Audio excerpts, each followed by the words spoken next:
Looks like the world of AI has gone nuts in the last week or so. First, there's Google, who has shocked us with this update that converts web app coding into a one-prompt procedure that blows the mind. The kicker here is that it turns out that Apple has secretly been trying to install the same AI into their iPhones. Unbelievable, right? Then there is OpenAI, who spent about $3 billion buying a coding startup, and that's after they slashed Microsoft's cut in their budget. Shockingly enough, that isn't even the crazy part. Just take a look at what the guys at Hagen did with their ultra-realistic avatars. Join us as we take a look at some of the most exciting updates in this ever-changing industry. Gemini's surprising new update. Just a few days ago, Google surprised the world by giving us an early preview of Gemini 2.5 Pro, the I/O edition. This is amazing because they had done this a few weeks ahead of schedule, and as you can imagine, everyone is super excited. It is believed to be so great that many have referred to it at Google AI Studio as the Web Dev Arena Champ, all because it's tore past 147 ELO points over the previous build. Aside from sitting on top of such leaderboards, the update to Gemini is so good it scored 84.8% on the Video MME benchmark. This says a lot about this update because this benchmark is used to measure how well a model actually understands what is going on in these video clips. The update is truly so impressive that Michael Truell, the CEO of Cursor, says it fit to comment that internally, they have seen little to no botched tool calls. This means that the model has finally stopped hallucinating that a function exists when it doesn't. This is great, especially as Tulsi Doshi, the person who runs products for Gemini, revealed that they just had to rush the release of the update. This was because apparently developers could not stop begging for the release of said update. Imagine how much easier it would make their work. Just look at what happens when you make use of the Gemini API at this point in time.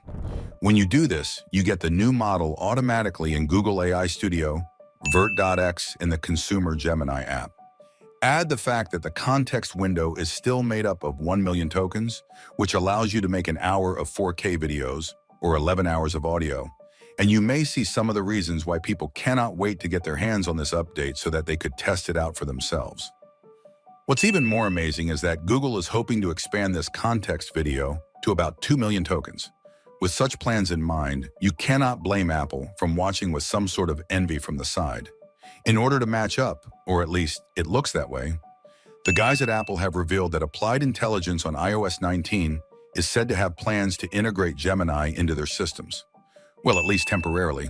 This seems to be a push forward for the guys at Apple, especially as smartphones such as Samsung's Galaxy S25 have been making use of Gemini with their camera app for an awesome time now. Indeed, this seems to be a move to boost the speed of Apple's iPhones. As such, one may see the implementation of Google's AI model as some sort of booster shot to the Apple devices.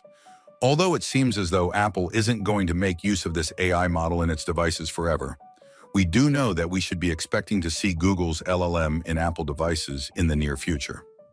OpenAI spending big. While Google and Apple are forming formidable relationships, albeit temporarily, at least as far as we can tell, it looks as though the guys at OpenAI are hard at work as well. Sam Altman, the CEO of OpenAI, reveals that they were trying to flirt with the idea of a fully separate for-profit arm. In the same sentence, though, he did indicate that it was highly likely that the nonprofit will stay in charge.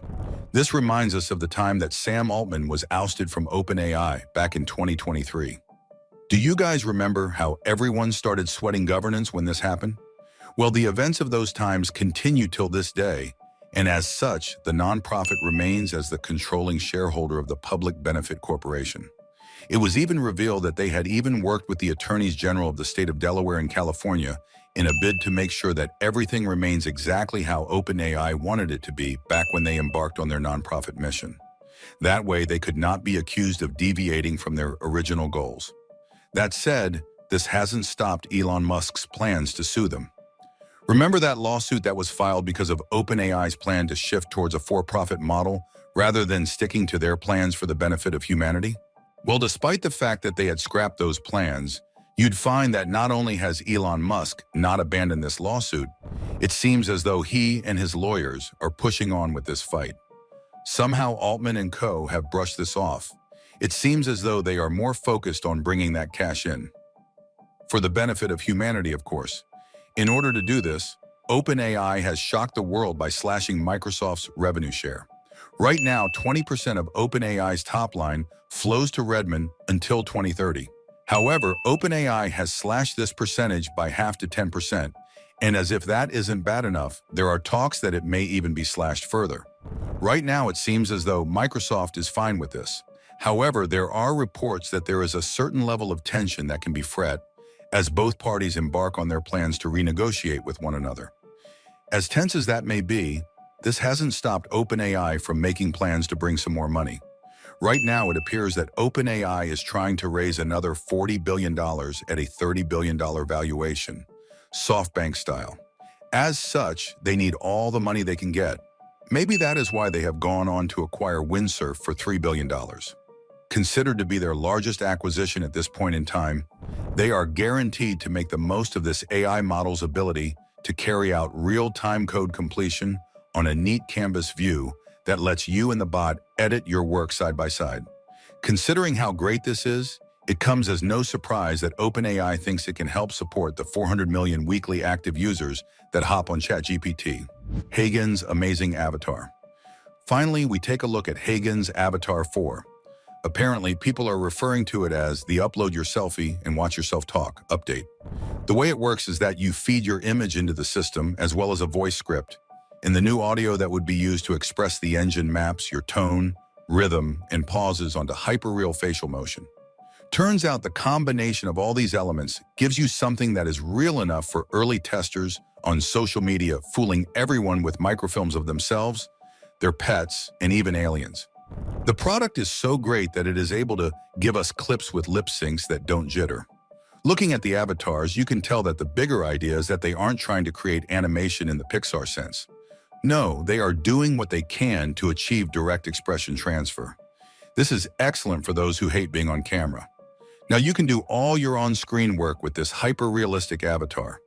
This is great work, especially as their competitors are hard at work creating their own products. Just take a look at what the guys at Lightricks have for us. The guys at Facetune open source LTX Video 13B. Apparently, it is a 13 billion parameter video that is reported to run on computer GPUs. This is a huge update from the 2 billion parameters that the original LTXV ran on. With this new ref, users can make use of what is known as the efficient Q8 kernel. It's great because it layers frames the same way an artist does when they start with a pencil outline before applying their paint. This has proved to be a multi-scale rendering approach that allows the user to refine their scenes in every step. This takes the rendering speed up to a rate that is 30 times faster than others. Aside from this speed, the app is great because you can do things such as camera motion curves, multi-shot sequencing, and the lot. Add the fact that it sources its training set from Getty and Shutterstock, and you'd find that you can export the product commercially without worrying about any copyright tracks. Perfect for those indie filmmakers. With such tools, it's fair to say that the future of AI is constantly driving forward. Let's see what else these guys are going to come up with in the days to come.